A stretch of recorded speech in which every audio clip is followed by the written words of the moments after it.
नमस्कार प्यारे दोस्तों, एक बार फिर आपके अपने यूट्यूब चैनल बीआरडी साइंस में स्वागत है। दोस्तों, बायोलॉजी से रिलेटेड टॉपिक वाइज महत्वपूर्ण प्रश्नों की श्रृंखला में आज हम एक नए टॉपिक कोशिका विभाजन से संबंधित कुछ अति महत्वपूर्ण प्रश्नों पर डिस्कशन करेंगे।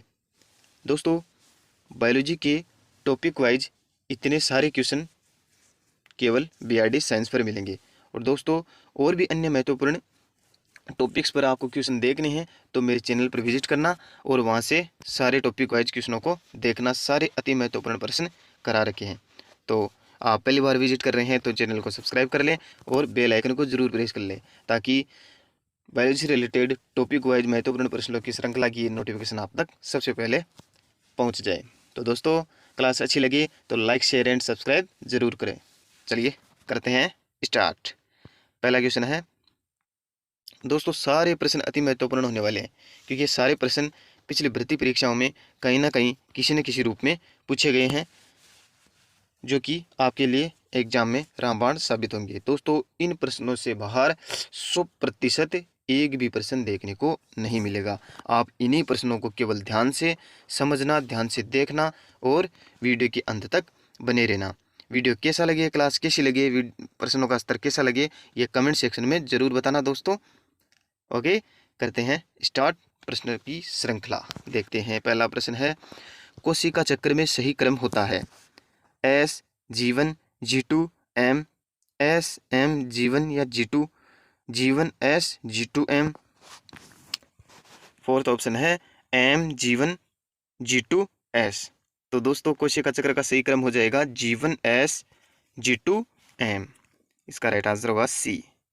दोस्तों, G1 S और G2 ये किसके पार्ट है? ये इंटरफेज अवस्था के पार्ट है। ये इंटरफेज अवस्था होती है। कोशिका चक्र की दो अवस्था हो जाती है दोस्तों, एक तो इंटरफेज होती है, एक होती है एम अवस्था यानी कि समसूत्री विभाजन। दोस्तों, लगभग मानकर चले तो एक कोशिका में विभाजन का यानी कोशिका चक्र का लगभग 24 घंटा लगता है। तो इसमें से 95% भाग 95% टाइम केवल इंटरफेज अवस्था में लगता है क्योंकि इसमें से कोशिका तैयार होती है, डीएनए का द्विगुणन होता है, प्रोटीनों का संश्लेषण होता है, आदि क्रिया इसमें होती है। लगभग 5% क्रिया एम अवस्था में बचती है यानी कि मेन रूप से विभाजन की प्रक्रिया होती है इंटरफेज में। यह आपको ध्यान रखना है, वेरी इंपॉर्टेंट है, ध्यान रखना। देखते हैं नेक्स्ट क्वेश्चन। कोशिका चक्र की G2 अवस्था में गुणसूत्रों में डीएनए हेलिक्स की संख्या होती है 1, 2, 4 या 8। तो दोस्तों, G2 अवस्था में गुणसूत्र में डीएनए हेलिक्स की संख्या होती है 2। कितनी होती है? 2 होती है दोस्तों, ध्यान रखना। देखते हैं नेक्स्ट क्वेश्चन। कोशिका चक्र की G0 अवस्था में कोशिका कोशिका चक्र से बाहर निकलती है, कोशिका चक्र में प्रवेश करती है, कोशिका चक्र को निलंबित करती है, कोशिका चक्र को समाप्त करती है। तो दोस्तों, कोशिका चक्र की G0 अवस्था में कोशिका चक्र से कोशिका बाहर निकल जाती है और विभाजन नहीं करती है ना दोस्तों, ध्यान रखना, वेरी इंपॉर्टेंट है। G0 अवस्था में कोशिका विभाजन नहीं करती है, कोशिका चक्र से बाहर निकल जाती है। इसका G0 अवस्था में कौन कौन सी कोशिकाएं रहती है दोस्तों? एक तो होती है तंत्रिका कोशिका जो कि विभाजन नहीं करती है, ध्यान रखना आप। एक होती है हृदय कोशिका, इंपोर्टेंट करना, क्योंकि तंत्रिका कोशिका और हृदय कोशिका विभाजन नहीं करती, अर्थात G0 या शांत अवस्था या निष्क्रिय अवस्था में बनी रहती है। ओके, मिलते हैं नेक्स्ट क्वेश्चन से। क्या बोल रहा है नेक्स्ट क्वेश्चन? प्रक्रमों का वह अनुक्रम जिसमें कोशिका अपने जीनोम का द्विगुणन तथा अन्य संघटकों का संश्लेषण और तत्पश्चात विभाजित होकर दो नई कोशिकाओं का निर्माण करती है, क्या कहलाती है? यह प्रक्रिया क्या कहलाती है दोस्तों? जिसके अंतर्गत कोशिका में जीनोम का द्विगुणन होता है, जैसे कि डीएनए आदि का द्विगुणन होता है, अन्य संघटकों का संश्लेषण होता है, जैसे प्रोटीनों का संश्लेषण होता है, तत्पश्चात विभाजित होकर दो नई कोशिकाओं का निर्माण होता है। दोस्तों, इसे क्या कहते हैं? कोशिका विभाजन कहते हैं, कोशिका चक्र कहते हैं, कोशिका वृद्धि कहते हैं या कोशिका द्विगुणन कहते हैं। दोस्तों, ये सारी प्रोसेस कोशिका चक्र होती है जिसके अंतर्गत कोशिका विभाजन, कोशिका द्रव्य विभाजन आदि जैसी क्रियाएं आ जाती है। क्या होता है? कोशिका चक्र। ये क्वेश्चन पूछा गया दोस्तों, तो आप ध्यान रखना, कोशिका चक्र होती है। सारे प्रश्न अति महत्वपूर्ण होने वाले हैं क्योंकि ये कहीं ना कहीं एग्जाम में पूछे गए हैं और लगभग प्रश्न सारे अति महत्वपूर्ण है। देखते हैं नेक्स्ट क्वेश्चन। कोशिका चक्र की दो मूल प्रावस्थाएं क्या होती है दोस्तों? इसका राइट आंसर क्या होगा? पहला ऑप्शन है अंतरावस्था और अहमावस्था, सेकंड ऑप्शन है केंद्रक विभाजन और कोशिका द्रव्य विभाजन, पूर्वावस्था और मध्यावस्था, जीवन और अवस्था। तो दोस्तों कोशिका चक्र की दो मूल प्रावस्थाएं होती है, अंतरावस्था और अहम अवस्था। क्या होती है? इंटरफेज और अहम अवस्था होती है, ध्यान रखना दोस्तों। देखते हैं नेक्स्ट क्वेश्चन। कोशिका चक्र की दो मूल प्रावस्थाएं होती है, अंतरावस्था और अहम अवस्था। कोशिका विभाजन की जीवन अवस्था में घटित होता है। कोशिका वृद्धि और डीएनए प्रतिकृतिकरण के लिए आरएनए व प्रोटीन का संश्लेषण, डीएनए और प्रोटीनों का संश्लेषण, जीव द्रव्य में तारक केंद्र का द्विगुणन, कोशिका का द्विगुणन। तो दोस्तों इसका राइट आंसर क्या होगा? कोशिका वृद्धि, डीएनए प्रतिकृतिकरण के लिए आरएनए और प्रोटीन का संश्लेषण, ये जीवन अवस्था में घटित होने वाली प्रक्रियाएं हैं। तो आप ध्यान रखना, इंपॉर्टेंट कर लेना दोस्तों। देखते हैं नेक्स्ट क्वेश्चन। एक कोशिका जिसने अभी तक कोशिका चक्र की अप्रावस्था पूर्ण की है, उसमें उसी प्रकार के युग्मक की तुलना में 2 गुनी गुणसूत्र और 2 गुनी डीएनए होते हैं। गुणसूत्र की संख्या समान किंतु डीएनए की मात्रा 4 गुनी होती है। गुणसूत्र की संख्या 2 गुनी और डीएनए की मात्रा 4 गुनी होती है। गुणसूत्र की संख्या 4 गुनी और डीएनए की मात्रा 2 गुनी होती है। तो दोस्तों इसका राइट आंसर क्या होगा? इसका राइट आंसर होगा गुणसूत्र की संख्या 2 गुनी और डीएनए की मात्रा 4 गुनी होती है। ये वेरी इंपॉर्टेंट करना दोस्तों, बहुत बार पूछा जाता है और कन्फ्यूजन में हमने गलत करके आ जाते हैं। तो आप ध्यान रखना, गलत नहीं करना है। इसका सीधा सिंपल राइट आंसर होगा गुणसूत्र की संख्या 2 गुनी हो जाती है यदि ऐसा अवस्था पूर्ण किया है बी, तो और डीएनए की मात्रा 4 गुनी हो जाती है ऐसा अवस्था के लिए। ओके दोस्तों, बढ़ते हैं नेक्स्ट क्वेश्चन की ओर। कोशिका चक्र की किस अवस्था में गुणसूत्रीय पदार्थ का संघनन प्रारंभ होता है? पश्चावस्था में, मध्यावस्था में, अंत्यावस्था में या पूर्वावस्था में? तो दोस्तों सीधा सिंपल इसका राइट आंसर क्या होगा? पूर्वावस्था में। ओके, ध्यान रखना दोस्तों, पूर्वावस्था में गुणसूत्रीय पदार्थ का संघनन प्रारंभ हो जाता है, यानी कि प्रोफेज अवस्था में। ओके, कंफ्यूजन नहीं रखना दोस्तों। मिलते हैं नेक्स्ट क्वेश्चन। केंद्रक आवरण का पूर्ण विघटन कोशिका चक्र में किस अवस्था को दर्शाता है?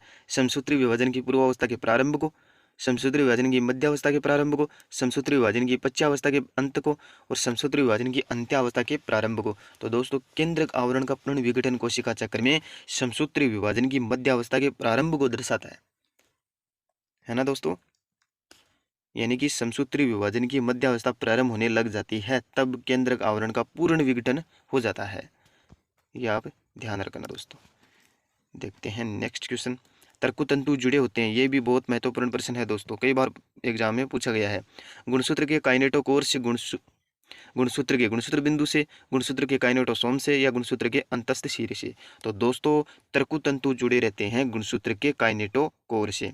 गुणसूत्र के मध्य भाग को क्या कहते हैं दोस्तों? कमेंट सेक्शन में इसका आंसर आप बताइए, गुणसूत्र के मध्य भाग को क्या कहते हैं? तो इसका राइट आंसर हो जाएगा गुणसूत्र के काइनेटोकोर से तर्कतंतु जुड़े रहते हैं। ओके दोस्तों, देखते हैं, इंपॉर्टेंट करना, एग्जाम में पूछा गया है। देखते हैं नेक्स्ट क्वेश्चन। किस अवस्था में गुणसूत्र की संख्या और आकारिकी का अध्ययन बहुत ही सरल तरीके से किया जाता है? दोस्तों देखिए ये सारे प्रश्न पूछे गए एग्जाम में, ये भी एग्जाम में पूछा गया क्वेश्चन है, ध्यान रखना। तो गुणसूत्र की संख्या और आकारिकी का अध्ययन बहुत ही सरल तरीके से कौन सी अवस्था में किया जाता है? पूर्वावस्था में, मध्यावस्था में, पश्चावस्था में या अंत्यावस्था में? तो दोस्तों सीधा सिंपल इसका राइट आंसर हो जाएगा मेटाफेज, यानी कि मध्यावस्था में गुणसूत्र की संख्या और आकारिकी का अध्ययन किया जाता है। वेरी वेरी वेरी इंपॉर्टेंट है दोस्तों, आकारिकी का अध्ययन और गुणसूत्रों की संख्या का अध्ययन केवल मध्यावस्था में। ओके दोस्तों, देखते हैं नेक्स्ट क्वेश्चन। कोलचिकम किस अवस्था को प्रभावित करता है? कोलचिकम एक ऐसा पदार्थ है जो कि विभाजन की अवस्थाओं को प्रभावित करता है, लेकिन किस अवस्था को प्रभावित करता है? ये हो जाएगा इसका राइट आंसर मेटाफेज है, प्रोफेज है या इंटरफेज या एनाफेज? क्या है दोस्तों इसका आंसर? इसका आंसर है मध्यावस्था, यानी कि मेटाफेज अवस्था को कोलचिकम नामक रसायन प्रभावित करता है।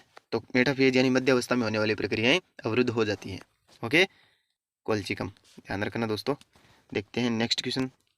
गुणसूत्र की संरचना स्पष्ट रूप से दिखती है प्रोफेज में, एनाफेज में, मेटाफेज में या टीलोफेज में? तो दोस्तों इसका राइट आंसर हो जाएगा मेटाफेज में। मेटाफेज में गुणसूत्र की संरचना स्पष्ट रूप से दिखती है। देखते हैं नेक्स्ट क्वेश्चन। सिनेप्टिकल संकुल का निर्माण किस अवस्था में होता है? लेप्टोटीन में, जाइगोटीन में, पेकाइटिन में या डिप्लोटीन में? तो दोस्तों सिनेप्टिकल संकुल का निर्माण होता है जाइगोटीन अवस्था में। किस में होता है दोस्तों? जाइगोटीन अवस्था में। ध्यान रखना। मिलते हैं नेक्स्ट क्वेश्चन की ओर। जंतु कोशिका में तंतु किससे जुड़े रहते हैं? तारक काय से, लयन काय से, या केंद्रक से, या माइटोकॉन्ड्रिया से? तो दोस्तों सेंट्रियोसोलन सॉरी दोस्तों, तारक काय से कोशिका जंतु कोशिका में तंतु जुड़े रहते हैं तारक काय से, तारक के केंद्र से तंतु जुड़े रहते हैं। ये भी इंपॉर्टेंट करना दोस्तों। ओके दोस्तों, मिलते हैं नेक्स्ट क्वेश्चन से। क्या बोल रहा है नेक्स्ट क्वेश्चन? कोशिका पट्टी का निर्माण के साथ कोशिका द्रव्य विभाजन होता है जंतु कोशिकाओं में, पादप कोशिकाओं में, जीवाणु कोशिकाओं में, या स्तनीय कोशिकाओं में? तो दोस्तों कोशिका पट्टी निर्माण के द्वारा कोशिका द्रव्य विभाजन होता है पादप कोशिकाओं में। कोशिका द्रव्य का विभाजन दो प्रकार से होता है दोस्तों। एक तो होता है पट्टी का, एक होता है विदलन के द्वारा। ओके दोस्तों, ये वेरी इंपॉर्टेंट करना आप। एक तो होता है विदलन द्वारा, एक होता है पट्टी का द्वारा। पट्टी का द्वारा होता है पादपों में, और विदलन द्वारा होता है, यानी कि विदलन के द्वारा कोशिका द्रव्य विभाजन किस में होता है? जंतु कोशिकाओं में।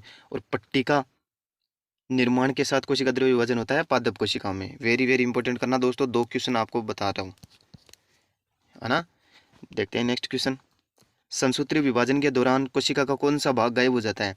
प्लास्टिड, प्लाज्मा झिल्ली, केंद्रक कला, और राइबोसोम? तो दोस्तों समसूत्री विभाजन के द्वारा प्लाज्मा झिल्ली गायब हो जाती है। ओके दोस्तों, ध्यान रखना। देखते हैं नेक्स्ट क्वेश्चन। समसूत्री विभाजन देखने के लिए सबसे उपयुक्त है पत्ती, प्याज का मूल शीर्ष, अंडाशय, पुंकेसर? तो दोस्तों इसका राइट आंसर हो जाएगा प्याज का मूल शीर्ष समसूत्री विभाजन को देखने के लिए, समसूत्री विभाजन के अध्ययन के लिए बहुत उपयुक्त माना जाता है। ये वेरी इंपॉर्टेंट इसलिए कर रहा हूँ दोस्तों क्योंकि ये एग्जाम में बहुत बार पूछा जाता है। तो आप ध्यान रखना, प्याज का मूल शीर्ष समसूत्री विभाजन देखने के लिए सबसे उपयुक्त है। ओके, देखते हैं नेक्स्ट क्वेश्चन। निषिक्तांड में प्रथम विभाजन का प्रकार क्या होता है? अर्धसूत्री और अनुप्रस्थ, सूत्री, अनुप्रस्थ और लंबवत, सूत्री और अनुप्रस्थ, अर्धसूत्री और लंबवत?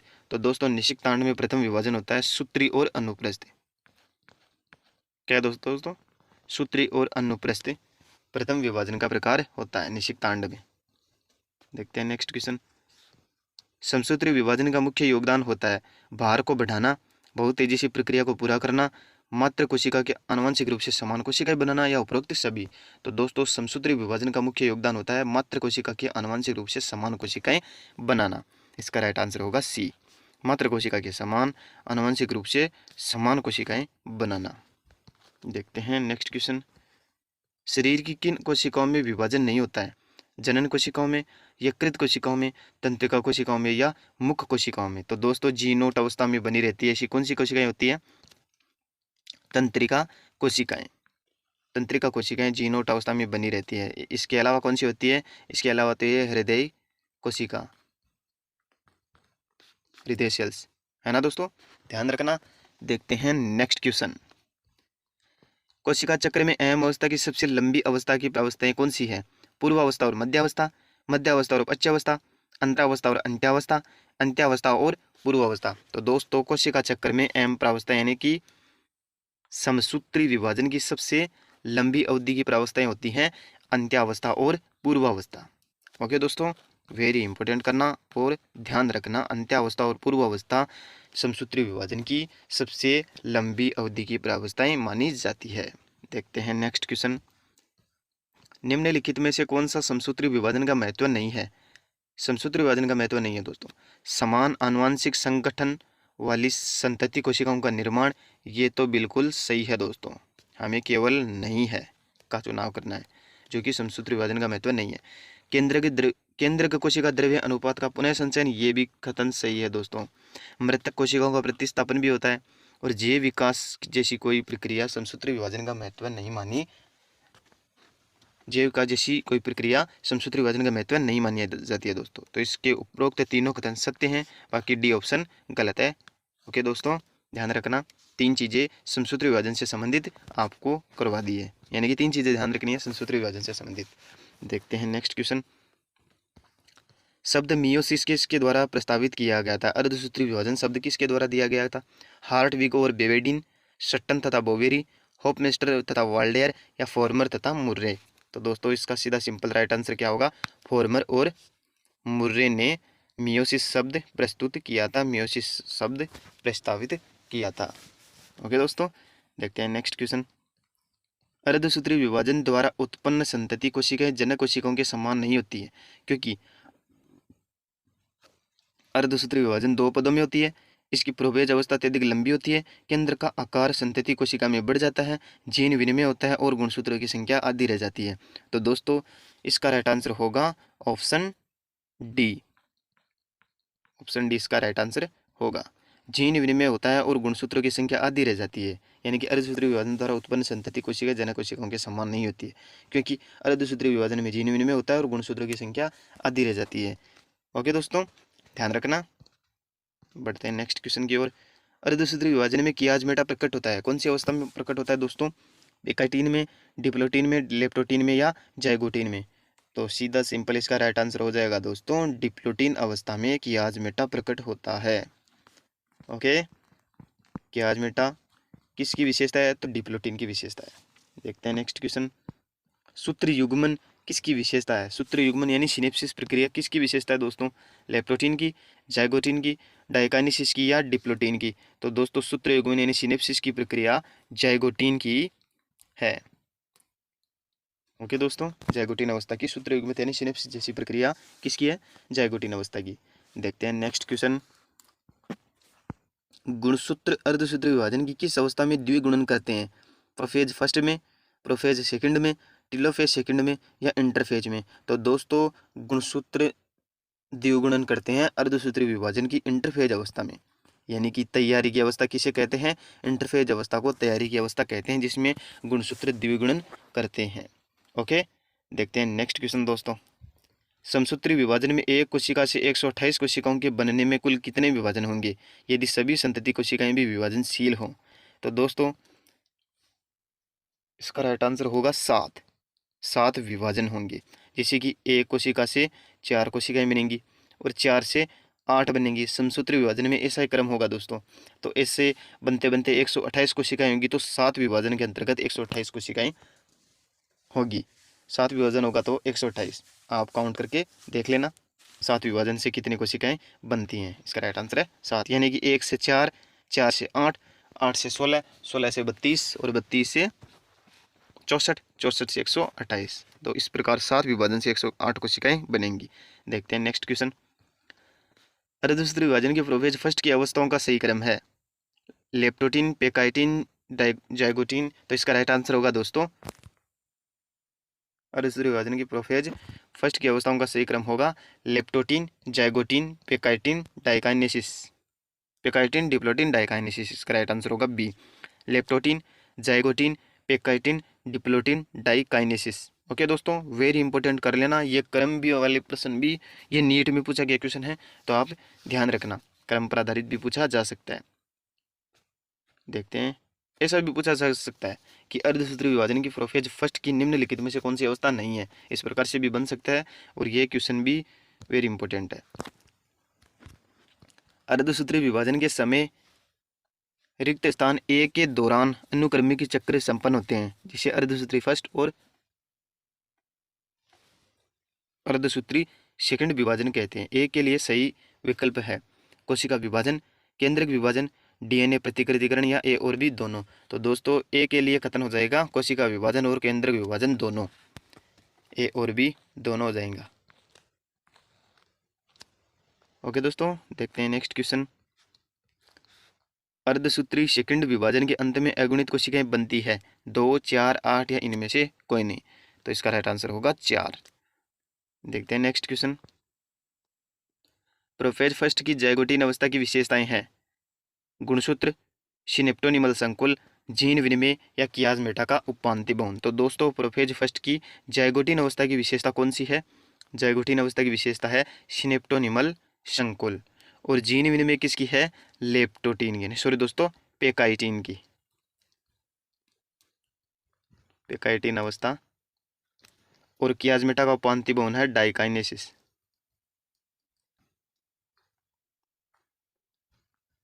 डाइकाइनेसिस अवस्था, कियाज मेटा का उपांत्य बहुन डाइकाइनेसिस, जीन विनिमय पेकाइटिन अवस्था, और जाइगोटीन अवस्था सिनेप्टोनिमल संकुल। ध्यान रखना। देखते हैं नेक्स्ट क्वेश्चन। कोशिका चक्र में जीन विनिमय किस अवस्था में होता है?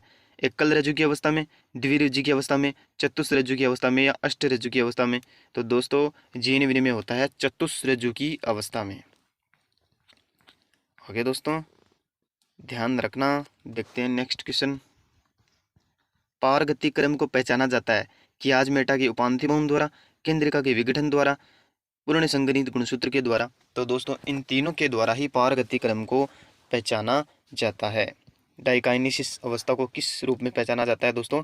इन तीनों ही रूप में डाइकाइनेसिस अवस्था को पहचाना जाता है। यानी कि आज मेटा का उपांति बहुम हो रहा है तो यानी कि डाइकाइनेसिस अवस्था, केंद्रिका के विघटन द्वारा, पूर्ण संगठित गुणसूत्र के द्वारा। ओके दोस्तों, देखते हैं नेक्स्ट क्वेश्चन। गलत कथन को पहचानिए। जंतु कोशिका तंतु बने रहते हैं। न्यूनकारी विभाजन अर्धसूत्री विभाजन फर्स्ट को कहते हैं। सम विभाजन अर्धसूत्री विभाजन सेकंड को कहते हैं। और जीन विनिमय असमजात गुणसूत्र में नहीं दोस्तों, समजात गुणसूत्रों में होते हैं। तो इसका गलत कथन यही हो गया। जीन विनिमय असमजात गुणसूत्र में नहीं, समजात गुणसूत्र में होता है। ओके दोस्तों, बाकी तीनों कथन सत्य हैं, ये कथन गलत है, ध्यान रखना। देखते हैं नेक्स्ट क्वेश्चन।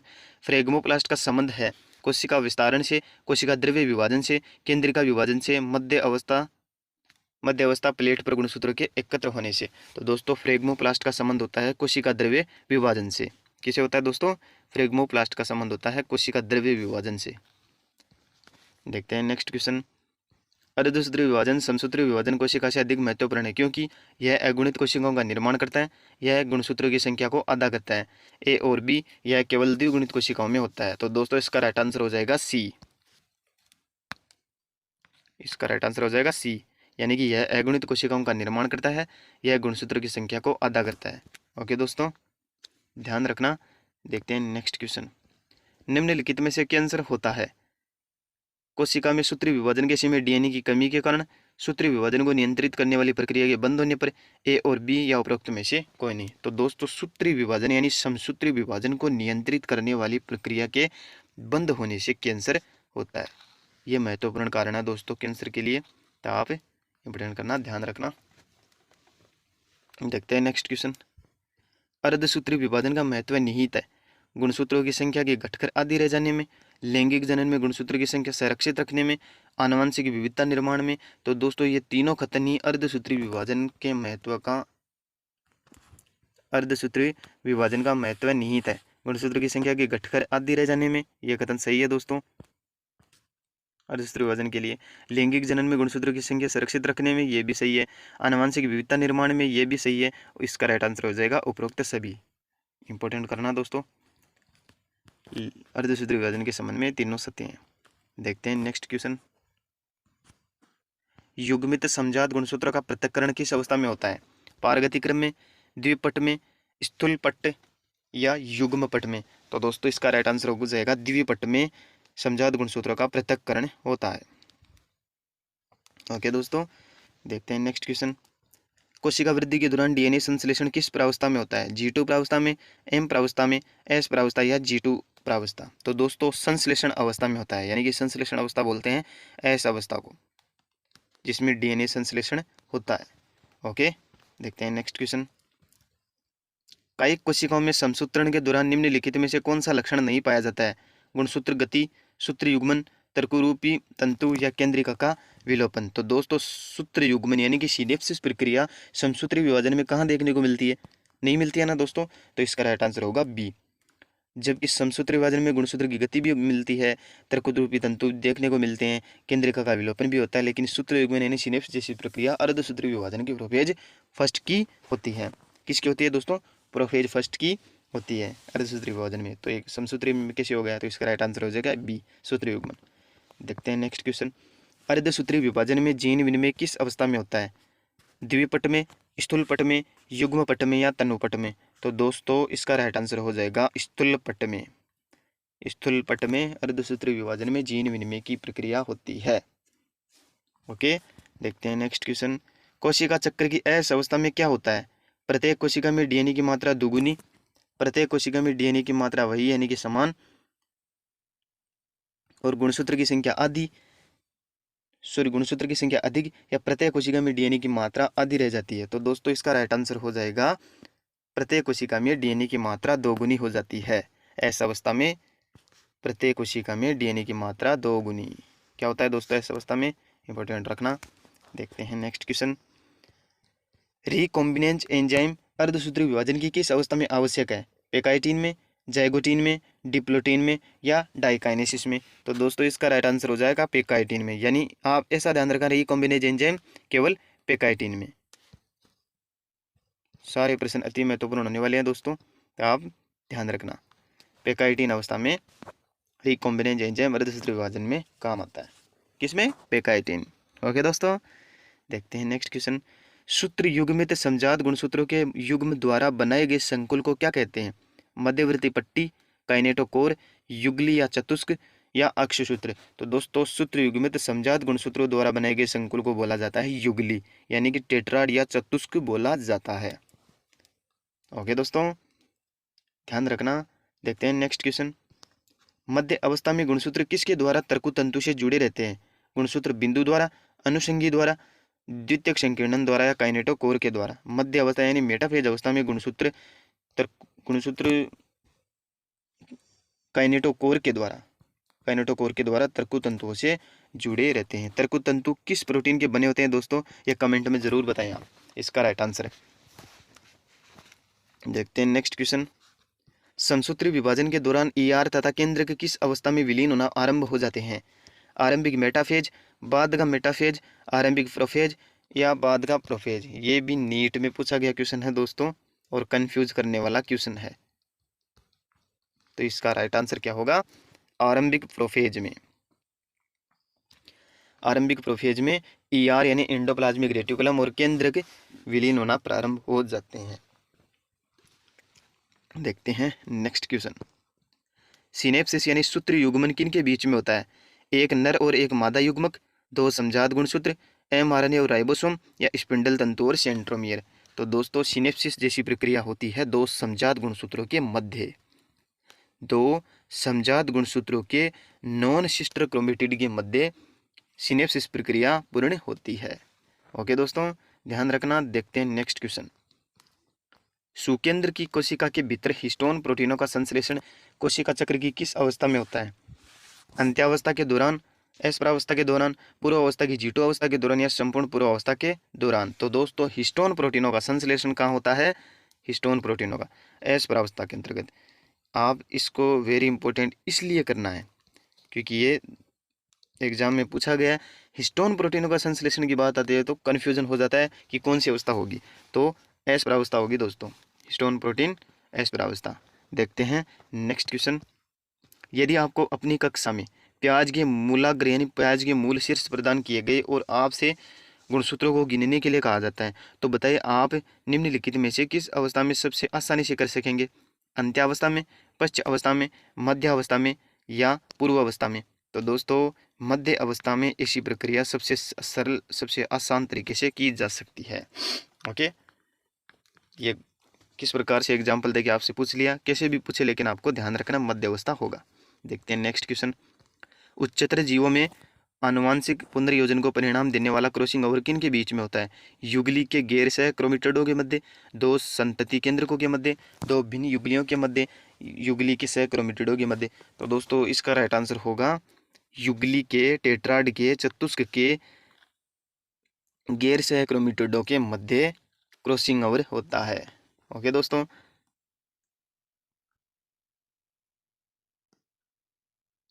गुणसूत्र, ये गुणसूत्र यानी कि ये समजात गुणसूत्र हैं, इनकी ये दोनों तो सिरे हो गए सिस्टर क्रोमेटिड और ये दोनों सिरे हो गए विपरीत हो गए, एक इसका एक इसकी भुजा और एक इसकी भुजा, ये हो गए गैर सह क्रोमेटिड। तो दोस्तों इन दोनों के मध्य क्या होता है? क्रॉसिंग ओवर की प्रक्रिया होती है, इन दोनों के मध्य होती है, यानी कि गैर हो गए, है तो समजात गुणसूत्र दोनों, लेकिन गैर हो गए, ये अलग गुणसूत्र हो गया, ये अलग गुणसूत्र, इन दोनों की, इसकी ये भुजा हो गई, इसकी ये भुजा, और इनके मध्य क्रॉसिंग ओवर होता है, यानी कि टेट्राड की गैर सह क्रोमेटिडों के मध्य होता है। नहीं होता है दोस्तों, तो आप ध्यान रखना। देखते हैं नेक्स्ट क्वेश्चन। प्रयोगशाला में माइटोसिस के अध्ययन के लिए सबसे अच्छा मटेरियल क्या है? परागकोश, मूल शीर्ष या पत्ती शीर्ष या अंडाशय? तो दोस्तों मूल शीर्ष माइटिसिस के अध्ययन के लिए सबसे अच्छा मटेरियल माना जाता है। ओके दोस्तों, बढ़ते हैं नेक्स्ट क्वेश्चन की ओर।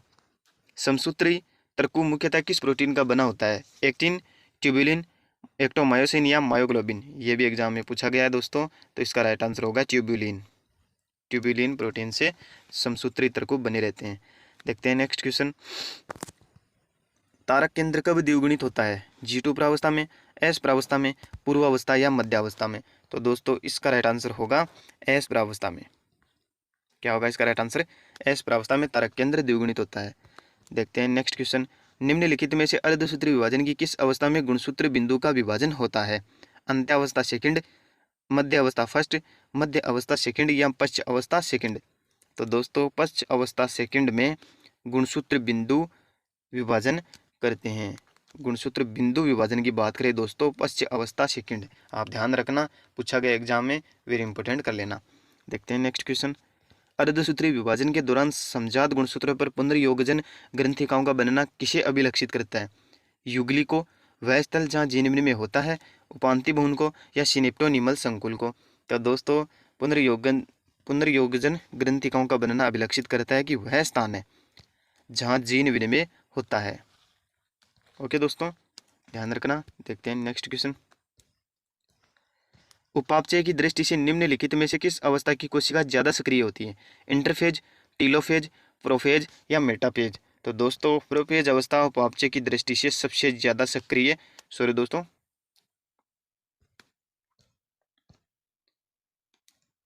प्रोफेज अवस्था उपापचय की दृष्टि से सबसे ज़्यादा सक्रिय होती है। ओके दोस्तों, देखते हैं नेक्स्ट क्वेश्चन। समसूत्री विभाजन के चरण का नाम बताइए जिसके द्वारा विभाजित सेल के गुणसूत्र मध्य रेखा पर स्थित होते हैं?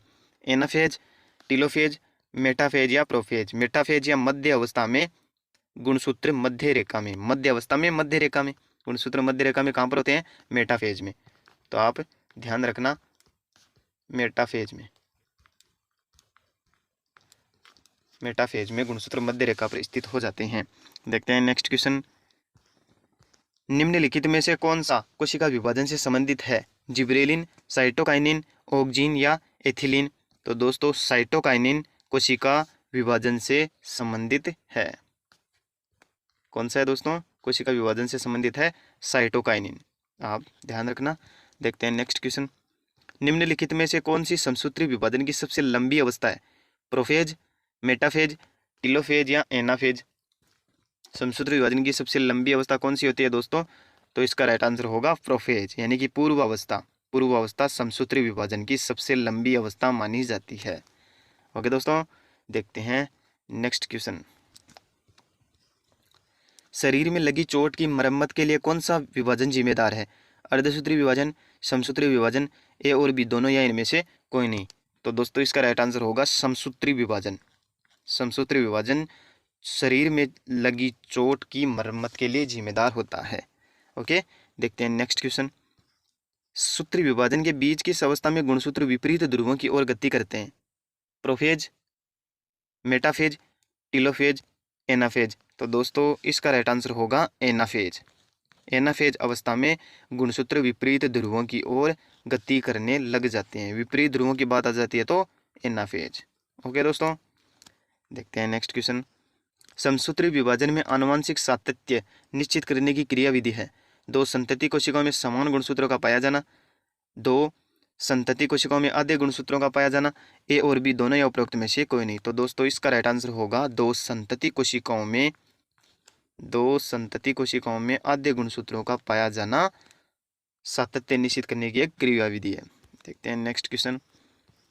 जब कोशिका में डीएनए प्रतिकृति विशाखा निष्क्रिय हो जाती है तो कौन सी जांच सूची प्रभावी तौर पर सक्रिय होती है? G1 या S, G2 या S, M या B और C दोनों?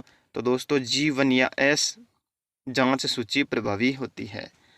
बढ़ते हैं नेक्स्ट क्वेश्चन की ओर। G0 अवस्था में कोशिकाएं कोशिका चक्र को समाप्त कर लेती है, कोशिका चक्र से बाहर निकल जाती है, कोशिका चक्र में प्रवेश करती है, कोशिका चक्र को स्थगित करती है? तो दोस्तों G0 अवस्था में कोशिकाएं कोशिका चक्र से बाहर निकल जाती है और कोशिका विभाजन नहीं करती हैं। ऐसी कौन सी कोशिकाएं जो कोशिका विभाजित नहीं करती है? शांत अवस्था किसे कहते हैं? जी नोट अवस्था को कहते हैं।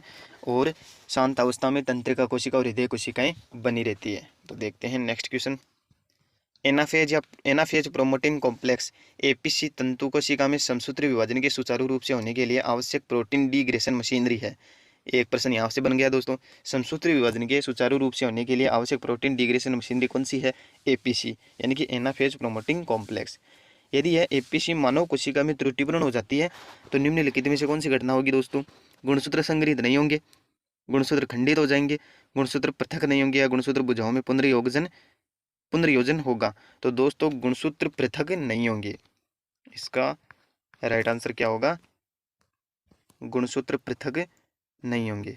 ओके दोस्तों, देखते हैं नेक्स्ट क्वेश्चन। युग्मक बनने के दौरान रिकॉम्बिनेज एंजाइम किस अवस्था में भाग लेता है? मध्य अवस्था फर्स्ट, पश्चावस्था फर्स्ट, पूर्वावस्था फर्स्ट, या पूर्वावस्था सेकंड? तो दोस्तों इसका राइट आंसर हो जाएगा पूर्वावस्था फर्स्ट में रिकॉम्बिनेज एंजाइम भाग लेता है। देखते हैं नेक्स्ट क्वेश्चन। शांत अवस्था यानी निष्क्रिय अवस्था किसे बोला जाता है? दोस्तों इसका राइट आंसर क्या होगा? जी नोट। जी नोट के एग्जाम्पल हो गए तंत्रिका कोशिका और हृदय कोशिका। तो दोस्तों आज के लिए इतना ही। क्लास कैसी लगी, प्रश्नों का स्तर कैसा है, ये कमेंट सेक्शन में छोटा सा प्यारा सा कमेंट करके ज़रूर बताना। और क्लास अच्छी लगी हो तो अपने दोस्तों के साथ इसे शेयर करना, ज़्यादा से ज़्यादा शेयर करें, सब्सक्राइब करें और बेल आइकन को ज़रूर प्रेस कर लीजिए, ताकि बायोलॉजी से रिलेटेड टॉपिक वाइज महत्वपूर्ण इस प्रश्नों की श्रृंखला का नोटिफिकेशन आप तक सबसे पहले पहुँचे। दोस्तों बायोलॉजी से रिलेटेड और भी मैंने महत्वपूर्ण प्रश्नोत्तरी करवा रखी है, तो आप मेरे चैनल पर विजिट करना और वहाँ से सारे प्रश्नों की श्रृंखला का क्रम है देखना। सारे प्रश्न अति महत्वपूर्ण है दोस्तों, तो आपके लिए रामबाण साबित होंगे। ओके दोस्तों, मिलते हैं नेक्स्ट वीडियो में, नेक्स्ट क्लास में एक नए अति महत्वपूर्ण टॉपिक के साथ। आज के लिए इतना ही। धन्यवाद। जय हिंद, जय भारत।